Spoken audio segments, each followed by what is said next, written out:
Hello, this is Simple SolidWorks. Today I'm going to be posting a video of a seminar that I went to on SolidWorks electrical design, and I want you guys to take a look at that to see if there's a tool that might be of value to you guys. I thought that the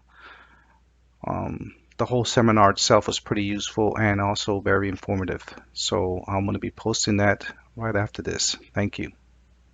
When they're moving from other systems. So if you look at the chart that's outlined here, this is kind of a roadmap of some of the topics we're going to cover today. And maybe the best place to start off with is really the first question a lot of people want to know is really what do they get with the software? So what's included, what functionality is there, what can I do with it? Really, what's in the box, I guess, for lack of a better expression. Well, let's start off with that, right? What's in the box? You know, a little play on words if you've ever seen the movie Seven. But when you first open up SolidWorks, the SolidWorks electrical package, right? It's a clean interface, right? There's not a lot going on. Some other tools that I know I've worked with in the past, there are a lot of icons, and it can be pretty confusing and daunting right when you first start using the software. Well, they've tried to clean that up and make it a lot more user-friendly, so that way you can get started and jump right into your designs right away. Well, when you first start with the software, one of the other windows that pop up when you open it is the Electrical Project Manager. And this is where all of your projects are essentially organized, right? Where you would essentially manage them from, where you can copy them out, duplicate that project for future use, create a template, things like that. But what I wanted to highlight too, again, it's that user interface, is that there's a lot of different ways to even access this, right? So it's not just one hardline way of accessing windows like this. Again, you can see those three different icons there where I can, to each his own on how they want to be able to do things throughout the software. But once you have a project open, in this case here, I have on the document tree on the left-hand side is a very basic way to start off in a project, right? It has a book, it has a couple different sheets in it, and that's pretty straightforward, right? But most folks out there are not doing just one sheet or two sheets. A lot of companies are doing multiple sheets and multiple with multiple folders, different types of cabinets, so on and so forth, right?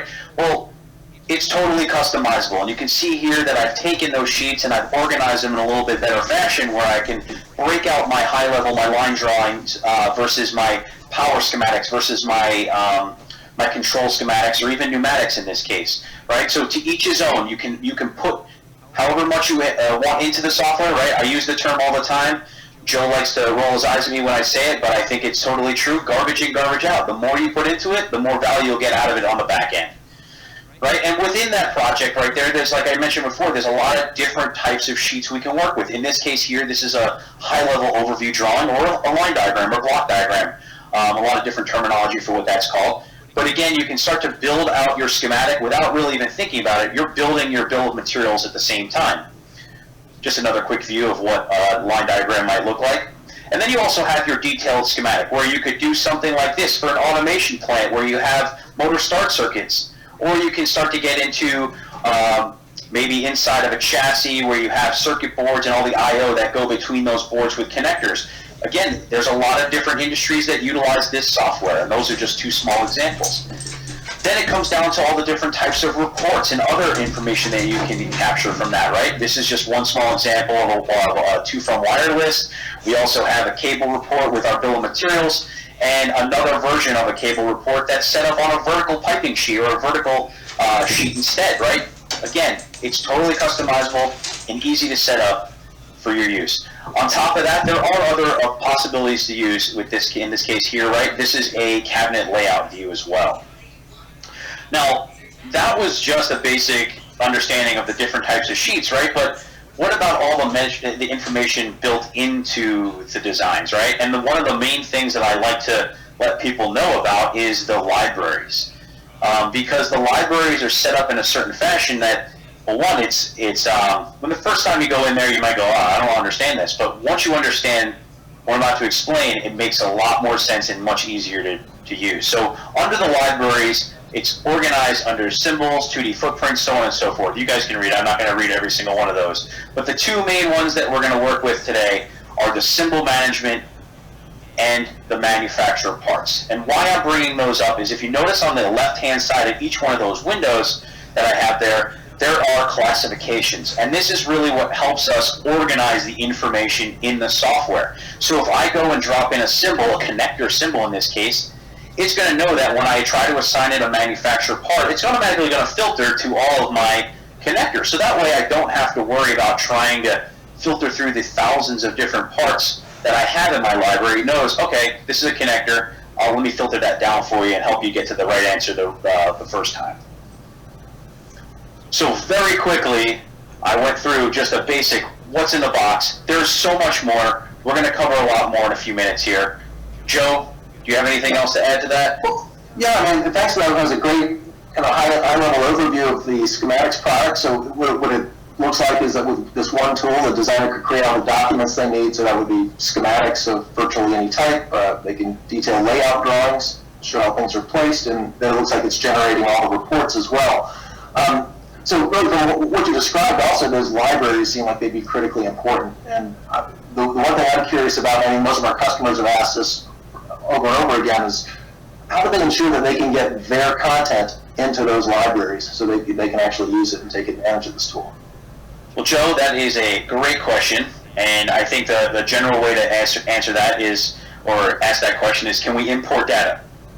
Well, the answer is yes, but there's a lot of different ways to handle that data, right? It's all the meat behind all of our designs. Well, the first option you have when you start to do any type of import is, do you really need to import? That's the one question we like to ask. Do you really need to import all that stuff?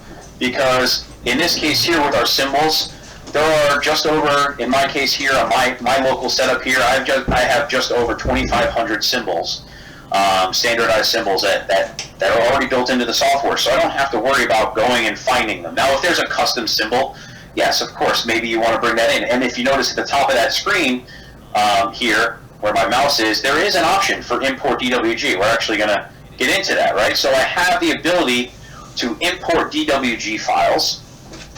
Okay, and in order to import DWG files, all I need to do is simply find the folder where those DWG files are, and I can go ahead and start to import them. And from here, I can start to map out certain information that I might need to assign to those DWGs, because depending on what tool it's coming from, you may need to map out and say, okay, this line is actually a wire, so on and so forth, right? So that's one option you have available to you. The other option is not just the symbols and the DWG type, the format there, but what about all the data, all the meat and potatoes behind that, right? So in that case there, if you have a spreadsheet, which most of us work with spreadsheets a lot, right, you can essentially take that and tell the software, all right, I want you to use this spreadsheet. And what happens is when you do that, you're essentially going to just go ahead and map out and say, all right, this column here is for parts, the part number, I should say. This column here is for the manufacturer, and all the other information such as description and other user information as well about those particular parts. Now, in addition to that of importing data, maybe you already have a huge setup with including an ERP system, right? So there is an ERP database connection where you can simply take our SQL database and map it to another database. And so your logistics team, if they're the one monitoring and controlling all that data, it's just going to go ahead and look to that first before you start building your own parts locally on the collaborative server for Solidworks Electrical. Now, once you set that up correctly, those ERP fields that we see here, those are just some examples that I have in my software. You know, now you have all this extra information here that might pertain, in this case here, for this connector, right? So it's just another way to share that information or have that information pulled into your software from another entity, right? Not done yet, right? What else do we do about importing data? Well, what we offer is the Electrical Content Portal, also known as the ECP for short. And inside SolidWorks Electrical, under the manufacturer library, there is an icon for the Electrical Content Portal.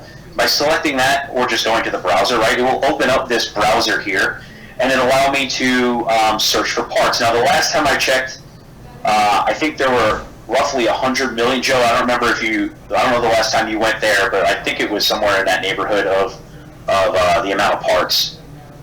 A little over 100 million. A little over 100 million. I think it was like 106, if I remember correctly, but who's counting, right? So in that case there, you have this huge portal of different types of parts. You can see here some of the top ones that are downloaded the most there, the Schneider, Allen Bradley, so on and so forth. And so other than just going to the browser, with SOLIDWORKS 2022, you actually have that ECP built right into the software. So now, instead of even having to leave the software to go search somewhere, you can have this logged in, you can have your account logged in, and you simply can pull that information right in locally, right into your library there. And the nice thing with these libraries is because they're collaborative in nature, is that as soon as you download that and add that to your library, it is added for everybody else in your network as well. So if that's not enough, well, the final way that I like to do, and I find myself doing a lot, is brute force, right? Create your own. You have the ability to go ahead and create a brand new manufactured part. And if you have the spec sheet, right, you're importing that data, you're doing a little bit more manual, but at least you know what information is in there. You're putting it in, you get that warm fuzzy knowing, okay, I know I need the part number, the manufacturer, and a few other spec, pieces of information for the spec. So those are the main ways to work with your data. Well, that's a lot of different ways. I think you answered that question, because I almost felt like I was watching an infomercial, right? But wait, there's more. But there's so I can bring in my system, my symbols I built from my previous tool. I can bring in libraries of data that I can export into spreadsheets easily.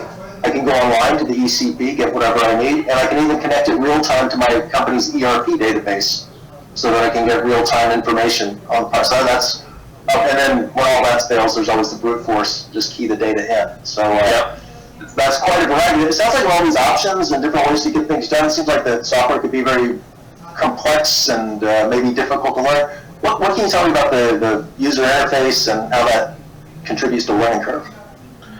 So the interface, right?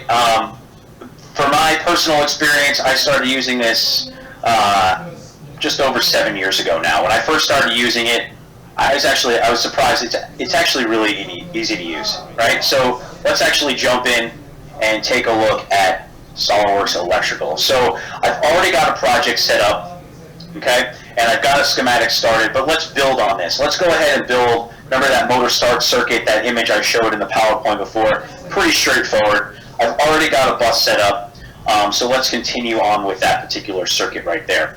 So we have a couple options for drawing, right? We can draw single wires, or if I want to draw a whole bunch at one time, I can draw my multi-wire, in this case my bus. And in this bus, I already have 5 wires.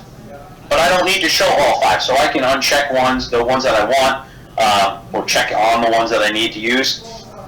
In this case here, I'm only going to use the 3-phase and the protection there. And with a simple space bar, I can also go ahead and reorient that depending on the symbol that I'm going to connect to or where I need to go on my sheets. As you can see there, I'm going to go ahead and drop that out and leave it as is. So let's go ahead at this point now, let's add a couple symbols. So there's a few different ways to add symbols to my project, or to my schematic here. So obviously under the schematic tab, there is insert symbol. Makes sense, right? So let's go ahead and insert a symbol. So now the last symbol that I used is a circuit breaker. That's actually what I want, but just to kind of show us all the different information. Remember I showed you that classification list that we have on the left-hand side here, right? Connectors, the circuit breakers. We're going to go back in there.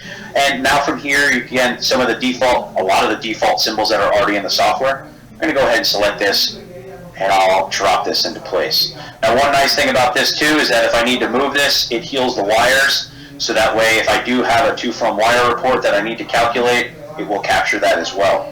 So I'll go ahead and drop that in. We also have the ability to go ahead and let's try using our symbol find tool that we have over here on the right hand side, and I'm going to search for a contactor. I'll drop that guy in right here, and just like that I have these 2 symbols.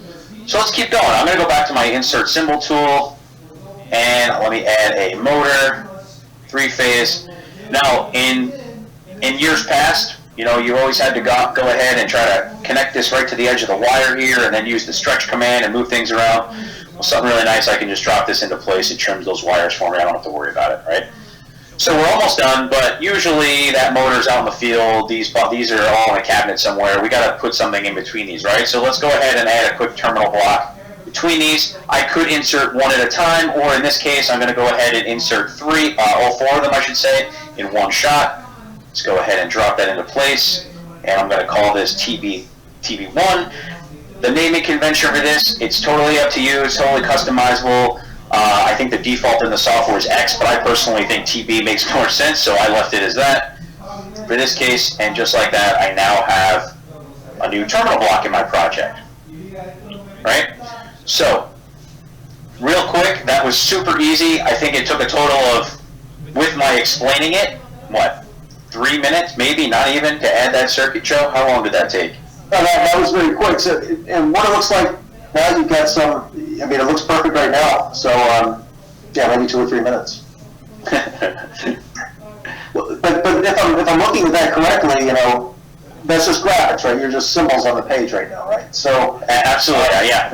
We're getting there. We're trying to make this a nice workflow here for us to learn. So, no problem. Well, so I know one of my favorite features when I use my applications, which are email and word processing. Spell checker is my best friend. Does a tool like this, a design tool like this, have tools in there to make sure that your designs are complete and accurate, and you're not making bonehead mistakes and things like that? Oh, Joe, it's funny you asked that question, because yes, there is. So let me go ahead and jump back into that part right here. So with SolidWorks Electrical, at this point right now, you started building your schematic, right?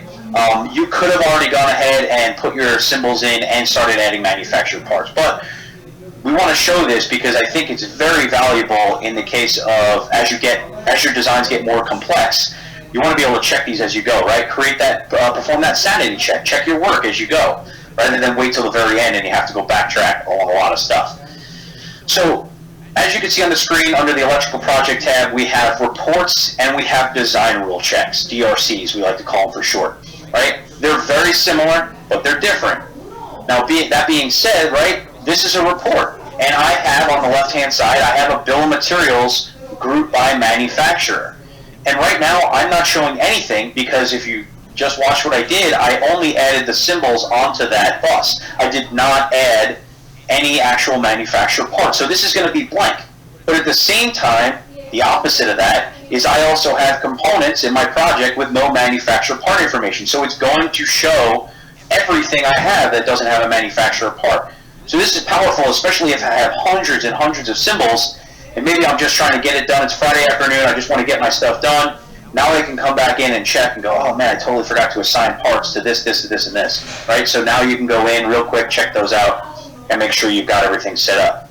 Same thing applies to something like your wires, right? In this case here, my bill of materials, I don't have wire numbers yet because I haven't processed any of those numbers.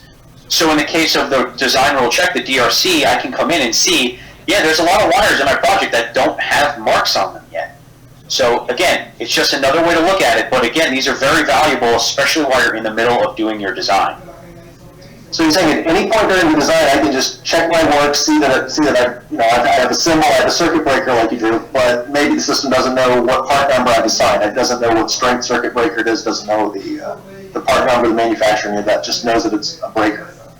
Correct. Right now, yeah. And I only touched the surface on that, right? There's a lot of other design rule checks. There's things like voltage loss. There's a lot of other different, what's another big one that a lot of customers use is build-up ratio, right? There's a lot of different types of reports and DRCs that you can use. And again, they're all customizable, right? So there's certain information in there that you want to add. Well, you can go ahead and build that query to account for that. Very nice. Well, so it's great that you're able to use the design rule check to find out a couple things. You didn't assign parts to your symbols, so you don't know what to order, and you didn't put numbers on your wires. How would you fix that? Let's just, for example, the parts.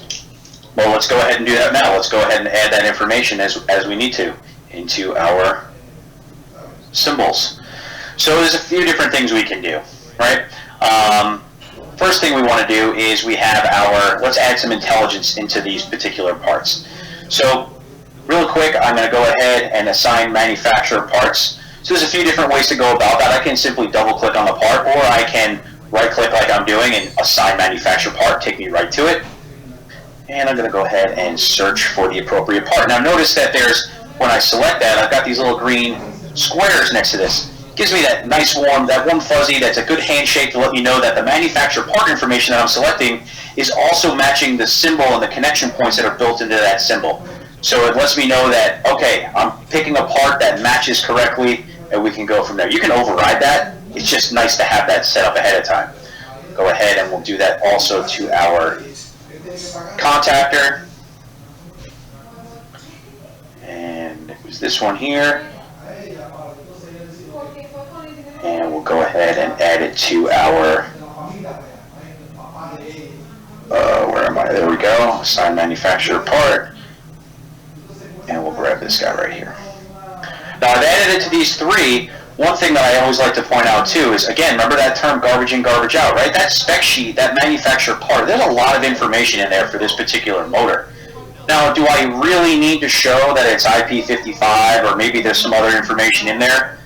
Maybe not. Maybe I don't necessarily I don't care about having it all on my sheet at the same time. Well, there is an option. Again, I'm not deleting it, but I can go in and I can just simply hide it. So that way, maybe I'm creating a schematic for internal use versus customer use, right? Maybe that I have my own internal part number on the schematic in one version and not on another. I can hide certain information so that way when I publish that out, proprietary information kind of stuff. So you can set it up in that way. So now in addition to that, what I also want to go ahead and do is add information to my terminals. So let's go ahead and take a look at our terminal block. I'm going to edit this terminal strip. And when I do that, I am now accessing what we call our terminal strip editor, or terminal manager in this case, right? Now from here, there's a lot of other information I can add to this. So let's go ahead and now add manufacturer parts. I'll just do the first three first. Add some additional manufacturer parts to my terminals. I'll add J4, and then we'll go in and add the last one, because when I used to design, I used to like to use the green one. So let's go ahead and do that, right? So that's one thing. I've added manufacturer parts. Let's go in and add a couple more things in here. Let's add some accessories, such as the end caps or the anchors for each end, right? Simple drag and drop. I can go in and drop that into place, like we see here. I can also add bridges. I'm not going to add a bridge yet until we add some more to this project, but you get the idea of how this is set up. Now, one thing to think about while we do this, most likely, when on the actual schematic here, we have a terminal block to our motor. In most cases, we probably have a cable between those, not just 4 wires, right? So let's go ahead and turn this into a wire. So very quickly, I'm going to go ahead and associate cable cores. I've already got a cable in my project. In order to add a new cable, right, I'm just going to go ahead, new cable. I'm going to go and it's going to allow me to search my entire library that I have built into the software. On the collaborative server, I can have as many as I want, thousands of different types of cables that I want to choose from. Maybe you as a company, you only use Belden, or maybe you use Wyco, or whatever kind of brand you use. Maybe that's your standard. But you can set that up in a manner, and then what you're doing is calling those parts out, those cables out, and bringing them down to locally to the project. So I've already done that part. I'm going to go ahead and simply associate those, and just like that, you can see that the graphic has changed and turn that into a cable now. And when we close this out, we can see that now those wires have turned into a cable. So we're really starting to make some progress on just this one little circuit here, which I think is pretty cool. One other thing that I always like to point out about wires and cables and things like that, and stop me, Joe, if I've already showed this. I don't think I did. Maybe I did this earlier when I was practicing by myself. But, I have this little segment here, and if you come from other tools, you can even make it even smaller. All right? You're moving things around, you're stretching, you're copying, you're pasting. Those commands are big when you're trying to duplicate a lot of things. Well, little segments like this get lost in the weeds sometimes, right? And what happens in some cases when you're trying to create a two-form wireless, and that little segment is stuck back there somewhere? Well, that report doesn't come in right, does it? It usually fails, or it doesn't fail, but nothing shows up in that case, right? Well, Solidworks Electrical is smart enough to know and recognize that those are the same wire style. The equipotential is the same, right? Because there's metadata built into every wire style, and it absorbs that little segment there. Nice little touch. I just remember we used to work a lot with architects, and they had to be very careful about that because their pen plotters back in the day would start eating right through the paper. They had to keep drawing lines on top of lines on top of lines. Yep. Well, well, so now what you have, so you when we've seen so far, you're able to draw that motor start circuit. You're able to use a design rule check to find that you had not assigned components to those symbols, and then you fix that. So now you have a working bill of materials, you have components, and a cable even. So you have this really nice circuit. If you wanted to use that again, how would you do that? Just copy paste, or try to remember what project you used it in to find it there? So reusing your elements of your designs, right? You know, that the old, you know, everybody here is probably at some point probably close to getting a hand cramp while they're using Control-C, Control-V, right? Well, Solidworks Electrical helps you avoid that a little bit. So in order to reuse your designs, right, one thing we offer is what we call our macro capability. Okay, and what a macro is, it's not an Excel spreadsheet macro like you might have heard before. Personally, I like to call them common schematics. Something, you know, a type of circuit, or even just a symbol, or a symbol with a couple wires attached to it, that I'm going to use over and over again. It's a common thing that I use, and, you know, it's essentially a building block for a top-level schematic. It could actually, in reality, it could be an entire schematic if you really wanted it to be. But in order to generate one, all I need to do is simply highlight anything I want to be a part of that macro. I'm going to go ahead and take it and drag it down into one of my macro palettes here.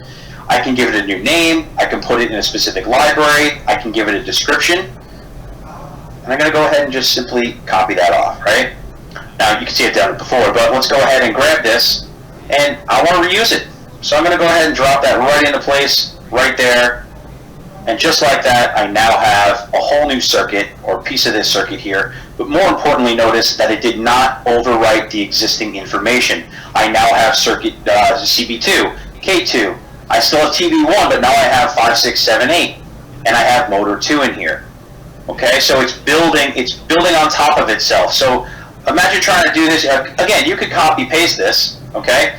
But the really nice thing about this is that it's saving it here into your macros palette, which is in turn saving it to your library, which means if you're saving it to your library, you're saving it off for everybody else on your team to use. Okay, so only one person has to create that circuit, and everybody else has access to it. So you don't have to go and everybody build it or just take pieces of it. So it's very powerful in that aspect. Now, to add to that, right, that's a very easy way to do it. I mean, we can go and do it again. Maybe you always have circuits like this, and we just built another one to add to our library as well. But to add to this, macro capability is very, very powerful because it can be used for an even more advanced functionality that we like to call Excel automation. It helps you accelerate your design process. So I've said it earlier, but not in the same context. Your designs are the same but different, right? If you fall into that category where you're working on a project and a small change happens and you need to make a change, or a customer request, you have all these different types of schematics that you have to change based on customer needs. Well, I think this functionality would help you greatly. And what it does, it utilizes a Google Sheet or a spreadsheet, an Excel spreadsheet, right? I mean, you have to take a Google Sheet and turn it into a spreadsheet for this. But what I've done in my work here is that I've actually taken a Google Sheet, and what I can do is organize all of my macros. So every single row in this sheet here is a macro, right? And so in that case, what I've done in conjunction with that macro is I've created a configuration table.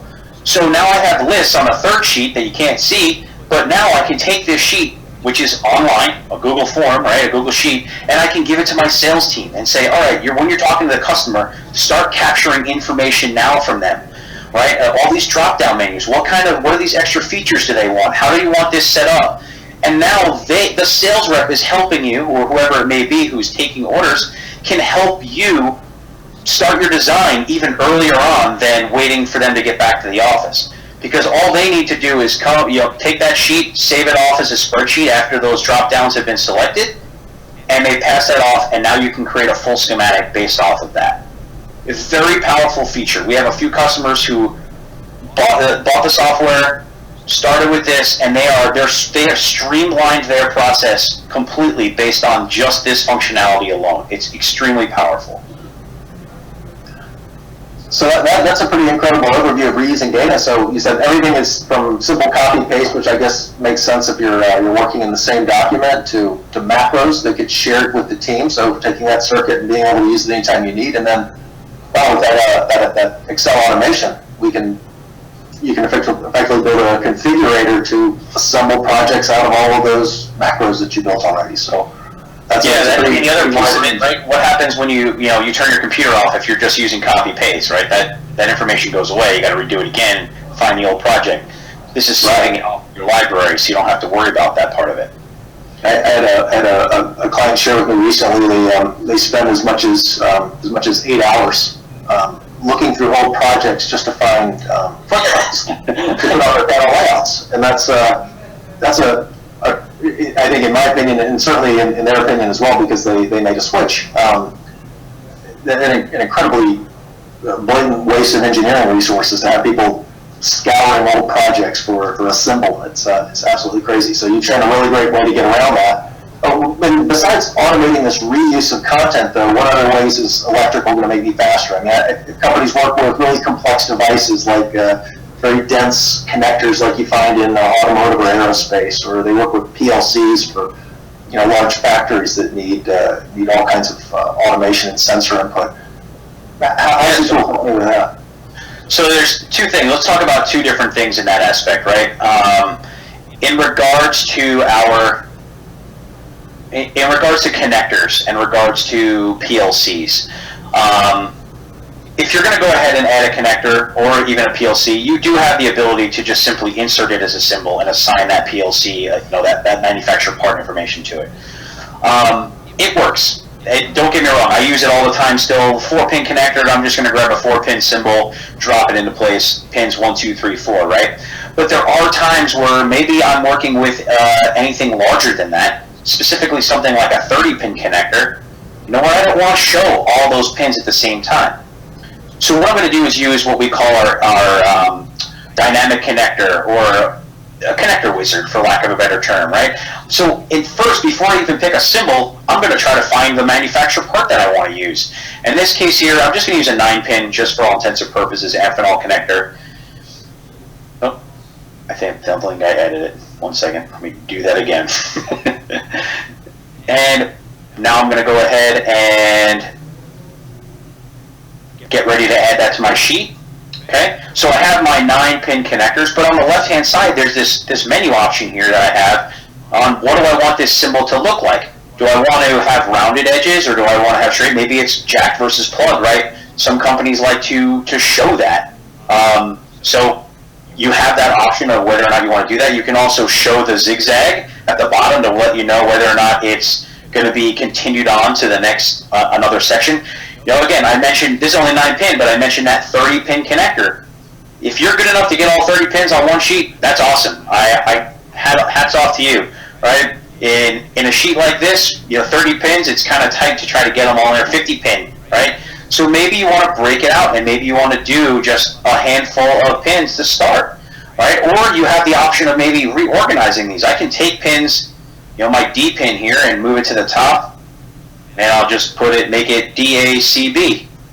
Okay, so now I can reorder those. So if I'm reverse engineering something, especially in the DoD world where you're constantly adding stuff to older equipment, that's what I used to do, is constantly do that kind of reverse engineer work, where something like this, it helps you reorganize your symbols, but also keep your schematic clean. So there's not a lot of overlapping wires everywhere, so on and so forth.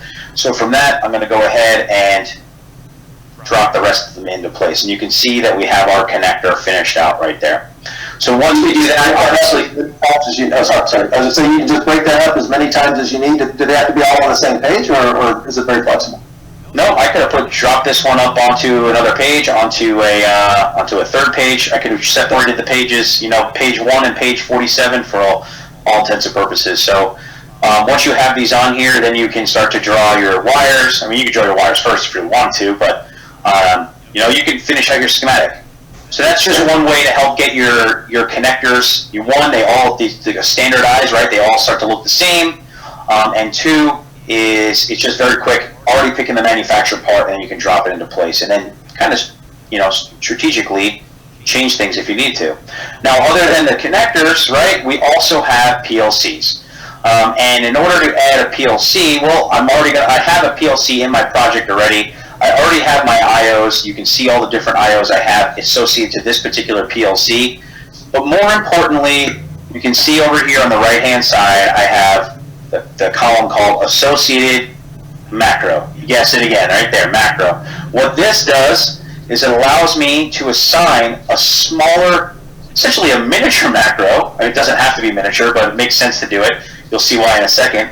Essentially, what kind of connection is going to be on here? Is it going to be a sensor? Is it going to be a coil? Is it going to be, what is it? I don't know. Some sort of indicator on the other end of that connection point? Well, once you assign those, you don't have to, but once you assign these, now I can come in and I can simply say, generate drawings.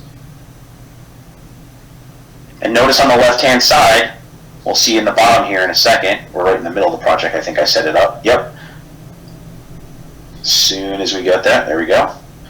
We can see that I have 3 new drawings in here called PLC drawing. All right, and so I have my PLC with its information, plus I have the macro with, now I have 4 new switches and terminal blocks. So I've added all this information on the fly through that manager rather than sitting here trying to draw out a PLC, draw out some wires, add a switch, add more terminals, so on and so forth. So it's adding all this as we go and grow with the software. So if I get I get some PLC documentation or program or information, an IO sheet from one of my controls engineers, rather than going through and detailing every one of those circuits individually. If there are things I've used before, like e-stops, always have an e-stop, always have relay inputs, always have light curtains and all this. I don't have to draw all that. I just tell your PLC manager to put those macros onto the correct channels. Correct. Right? Yep. Correct. And then all the drawings handled for me automatically. That's really great. Well, so at this point, the schematic's looking great. We've seen how to lay out the design. We've seen how to use error checking to make sure everything's complete. We've seen how to reuse. What is there anything missing for the design? What kind of finishing touches would you like to put on this design before you're ready to go?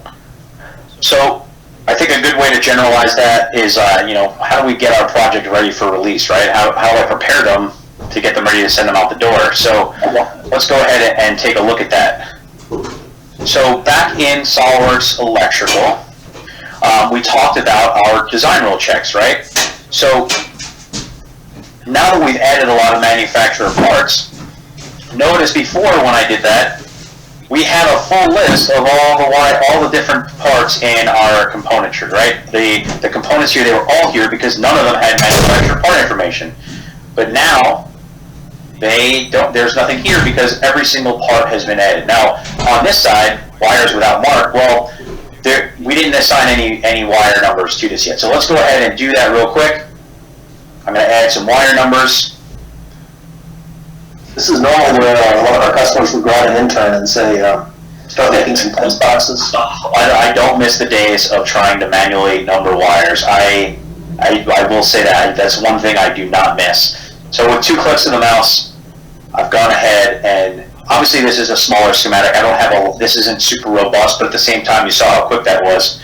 That I was able to generate wire numbers for all of these. And if we come back to our design rule check and take a look, there's 2 of them that I have to fix. That's probably a manual error on my part that I screwed something up. But all of the numbers here, notice how many we had earlier, and we have 2 here that we should go back and fix. But for the most part, all of our wires here have numbers on them. Now, where are these wire numbers, where are this coming from? Well, under the properties, I did say there's a lot of intelligence built into these wire styles, and we saw that when I absorbed that little segment into the wire, right? Well, in this case here, this brown wire is a 16 gauge wire, and there's a lot of other information, including the equipotential formula, which means it's the wire number formula for it, right? So every time I use this particular wire style, it's going to give me L1 and then a number after it. If you're in certain industry where you have to show a longer piece of information associated to the color or the gauge, it's all formula related. So you can go in, edit that, and now when you generate your wire numbers, it builds on itself just like that. A lot of customers do like the page number and the row. Is that the kind of thing you could do with that formula? Yes, you can actually. Yep. You can actually have it set up so that that's all project configuration information, right? So you can utilize the rows or the columns of that for that sheet. I see a lot of people using, like, if they have like 100, 200, 300 on their sheets, they utilize that type of formula a lot. So to add to this, right, we did our wire numbers. Let's go ahead. There's a little bit more we want to do with our terminal block. I didn't show it. I should have showed it earlier, but I'm going to go back and check it again real quick. So remember, I added those PLC, the PLC there. Make this a little bigger so we can see all of it. Well, we have our 3 macros that we created, and then on top of that, when I added that PLC with its macros, I had it set up to automatically add those to a new terminal block. So you can do that, or maybe you want to create a new terminal block. It's totally up to you on how you want to build it. This is just how I did it. But other things to think about while you're working in here, you can also come in and maybe define the level. So maybe this one here is a 2 level, right? There we go. So now I have a 2 level type of, a 2 level, and I have to change the manufacturer part for that one, all right? So there's a lot more that I can do with this. Once I set this up and I'm comfortable with how this is set up, I can come in and I can generate drawings, right? So how do I generate those drawings? Well, I can very simply go ahead and hit that generate drawing button and let the software build it for me. Now, what kind of drawing is this? Why am I generating drawings? What does this really mean? Well, it's going to take all of this information here, including these little end caps and including the level, the one terminal I have a level in here for, all the cable information that I have, and it's going to turn it into a new type of drawing that I can share with my team, right? So instead of me having, and I do here, you can't see me anymore, turn my camera off, but I'm working on the screen that everybody's looking at right now. But I also have 2 additional screens, okay? And years past, what I used to have to do is have my schematic on one screen, and then I would draw something like this as well on top of that to help my assembly team or my integration team with understanding how the schematic works, because not everybody knows how to read a schematic. Well, this was generated automatically for me, so I don't have to go in and try to create this, and stare at one spot and go to the other screen and draw some stuff. And the nice thing with that is it's all integrated, so if I need to update this at some point or change something on the schematic, all I need to do is simply say update, and it will change this drawing for me automatically. So we can see here that it's capturing the terminal block. It's capturing the bridges between the grounds. It's capturing all the to-from information, all the wires out, and then of course on this side, the cable, and then coming out of the cable and even to the motor. So that's a lot of information that this type of drawing is capturing. In reality, I probably should have put this on a vertical sheet rather than a landscape view like this, but yeah, to each his own, I guess, right? So that's all right, but this is pretty amazing. I've got to tell you, I've been to a lot of companies, and I'd say if electrical engineers would make this drawing, they would make a lot of friends back in the shop very quickly. Because often, when I've asked the question, I said, how do you help your team with the panel layouts? How do you help them organize terminal strips and things like that? And they say, well, that's really not our job. That's production that happens out in the shop. And I go out to visit the guys in production, and they're sitting there with a drawing of a panel layout, and they're looking at a multi-page schematic, and they're flipping through it, trying to find all those terminals. Now, for you all, they were all mostly on one page, but then there was a whole other set of them on the PLC page. It'd be very easy to miss those. Mm-hmm. But looks like what you've done here is one button. You hit a button that literally said, draw a terminal strip. And there it is. Correct. Yep, and again, if I need to make changes to it, well, it helps me make the changes on the fly. So the last thing we're going to do here is we're going to go ahead and generate our reports for this. So, actually, real quick, before I even go into that, this type of terminal strip, I get this question all the time, so I might as well just cover it while I'm in here. So this is a configuration, right? I can define how I want that to look. But what I can also do, and I've seen a lot of, I think aerospace likes to use this type of drawing as well, I can set that drawing up in more of a grid style. So if you don't like that graphic view, right, you can also set it up in a manner like this as well. So just so everybody can see that there are options available to you. The last thing we're really going to do is go ahead and generate our reports. So I do have reports in my project. You can see here on the left-hand side in the document tree here, I have reports. Well, I can generate them from scratch like I just did with my with my terminal drawing, or what I can do is simply say update, okay? Well, if I was going to generate these from scratch, all I need to do is come in and say generate drawings and do that again, which we'll do in just a second. But while I'm still in this particular window here, I'd like to point out that you can also generate your drawings or your reports separate from the actual project. So if you have a specific type of report that needs to go to a specific external entity, right? Maybe it's a, what's a good example, Joe? A wire label, right? Yeah, a label printer, right? So if you have a label printer and you want to generate a type of report, right? Again, a customized report that would handle your wire labels. You can set up your report and just export to a spreadsheet or a text file or an XML if you choose, and now push that right into a Brady printer or Mitsubishi or whatever kind of printer you're working with to get all your wire labels as well. Instead, you can go ahead and generate drawings. In this case here, it's generating them, but in reality, it's air quotes, it's just updating them because I've already processed this. So we can go ahead and take a look at these. And I'll take a look at my bill of materials in this case here. Now, this is just one small example of how I set this particular project up, right? To each his own on how you want to set this and sort this and organize this. I set mine up based off manufacturer. In reality, you probably want to build it based off of location. Maybe you have 2 cabinets or 3 cabinets in your project, or maybe you have an enclosure and the enclosure door, which has all the push buttons and all the an LED screen or LCD screen on the front. Whatever it is, you can set it up and organize your information as you see fit as an organization. But that's just one example of the bill of materials, and you can see there's a lot of information that you can add to this. In this case here, I just added it earlier just to kind of show that you can add things like your supplier and their stock number as well. Your list of wires, the to-from wire report, right? The origin destination information, the wire numbers. And in this case here, we do have a length field, but most of the time when I'm working with this software, I'm also working on the 3D side as well, and I'm doing a lot of routing. And so when I route my wires in the 3D space, I can also incorporate that, and that carries back, the length can carry back over here when I generate my my to-from wire report. And then the same thing applies to my cables, which for this case here, you can see that I have a cable report, and for this top one here, I did manually enter a length in, just so you can capture a length to see that. And you can see that I have those 3 macros, right? I created a macro and then 2 additional macros. We can see those 3 cables that I have that are built into those motor start circuits as well. Well, I think that's a great overview. So at this point, you've got I like the way you were able to use reports and DRCs early on without actually generating the drawings on them, because there was like a little spot check just to see how you were doing. It was kind of checking your work as you went. And then when you prepared for final release, you hit a button and they made these nicely formatted drawings. So that's a really great overview of everything that people can expect to see, from what's inside the box of the software, and even showing kind of a compelling vision with that automation, the Excel automation of where they can take it. What are some ways that they can share that information now that it's ready for release?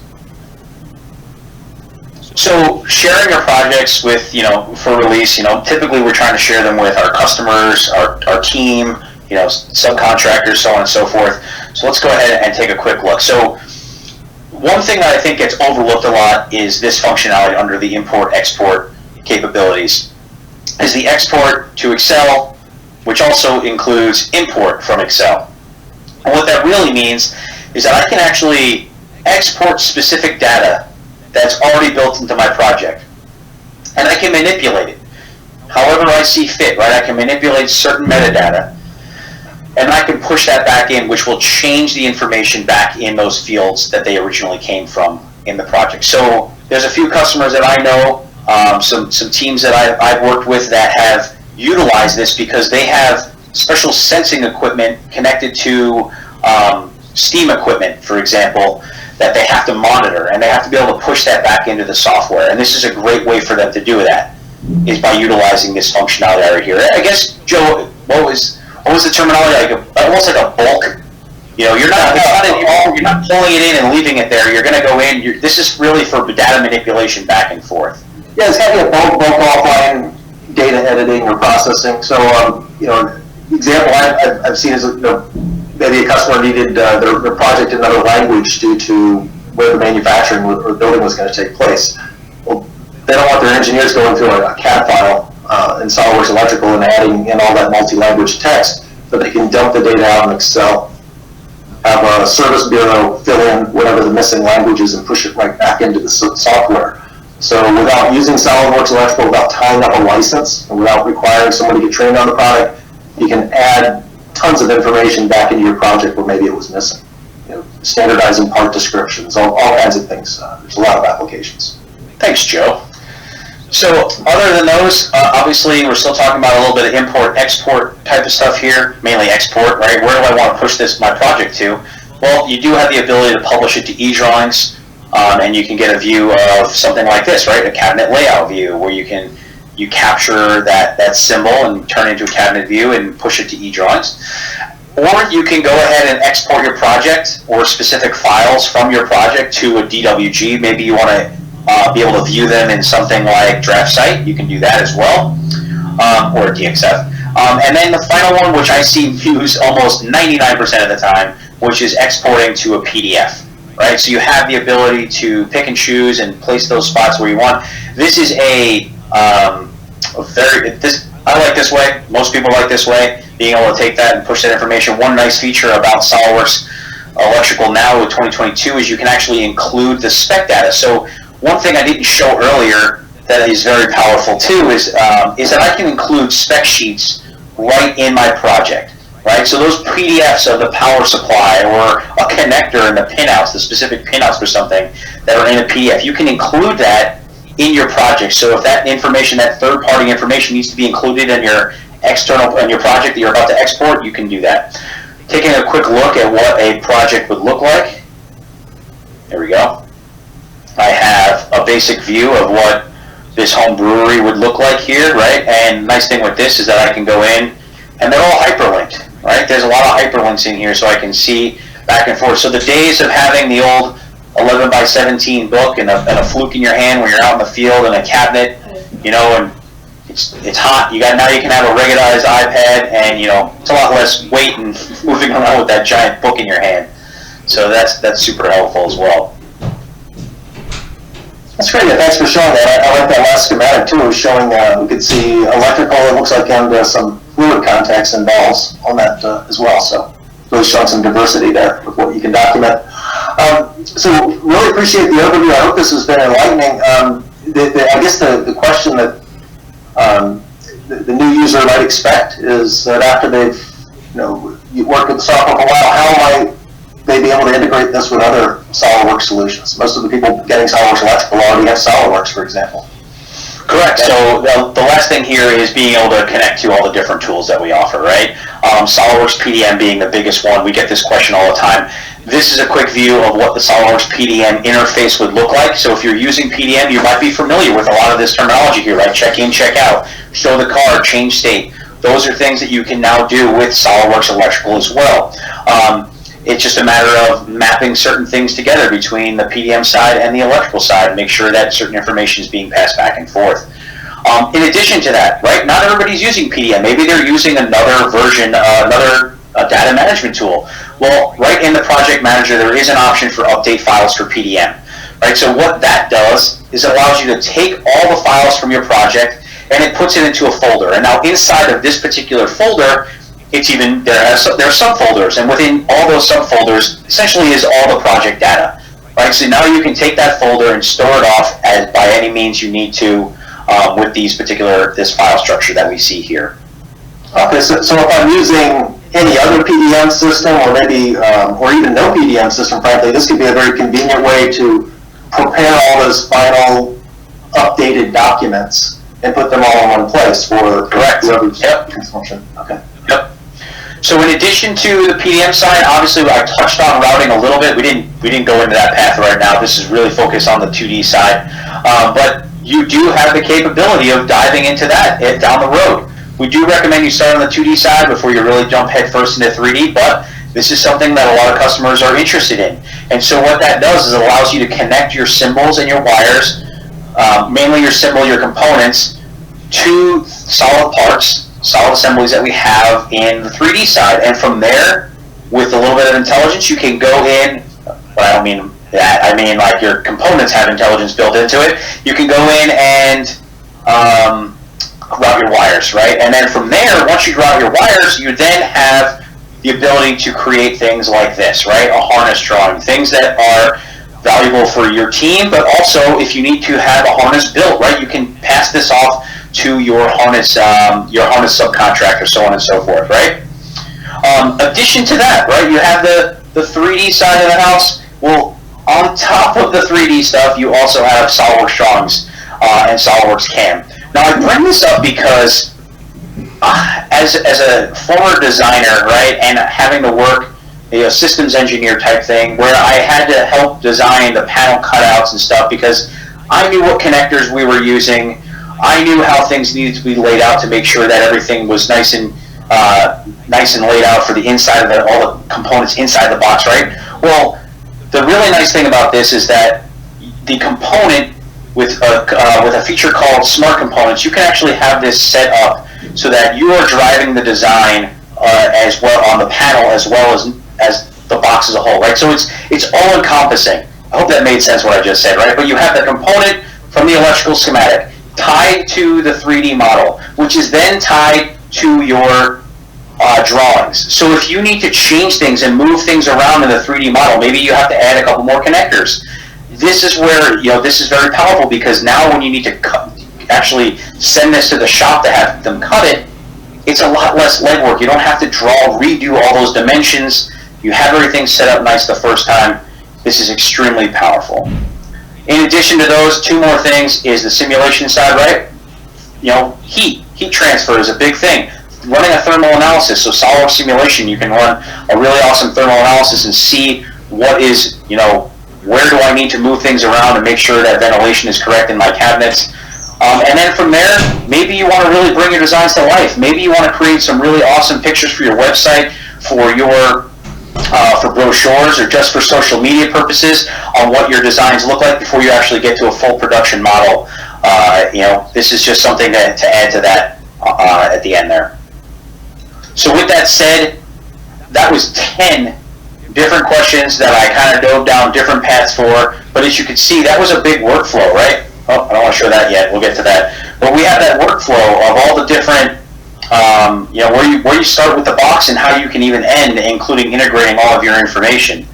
And all that information I just shared can really be categorized into these 4 different boxes, right? It's the intelligent data reuse, the coordinated change management, effective design review, and the efficient reporting capabilities.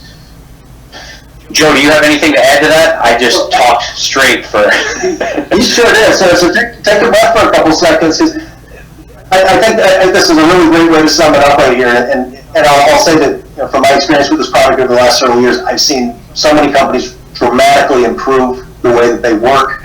And what I really came across with this initial presentation was that with our schematic solutions, it really gives you everything you need to design the electrical system. So that's all your schematics, that's your layouts, and all the report documentation. But when you look at the larger SolidWorks community or ecosystem, there's the capabilities really become very powerful in terms of integrating with CAM, with visualization, with simulation, and 3D in general. So there's so much power here behind the product. Hey, JP, this is a lot to digest, and I think you presented it in a very good way that made it all very accessible. But if someone wanted to try the software out or kind of get a real feel for it themselves to see that it's not just magic and smoke and mirrors that you're doing here, what would you recommend? So I hope Thomas is already on the back end, but we offer a hands-on test drive. What that means, it's an online hands-on test drive that we can give you a code, and first we'll chat with you, find out whether or not SolidWorks Electrical is a good fit for you. But you have the option of going in and trying this out and seeing if you like SolidWorks Electrical altogether. So what we want you to do, if you are interested in this, just simply type in test drive. Again, these are captured so we can do this later on and go back and contact you if you wanted to. But just, Thomas and myself are the two that usually drive these, and We'll jump on a call with you. It takes about what, maybe 2 hours or so to go through this, and you can kind of get a feel for the software and make sure this is something that you want to do. And then working with 2D and 3D in that test drive. Correct. Well, the 3D side, yes. Yeah, the 3D side is a little bit add-on, but yes, for the most part, it's everything we talked about today. That's what we'll cover. Well, okay. Well, thank you very much. And in that case, I'd like to thank everyone for attending this webinar. Once again, we hope it's been very informative and worth your time. And don't forget to type in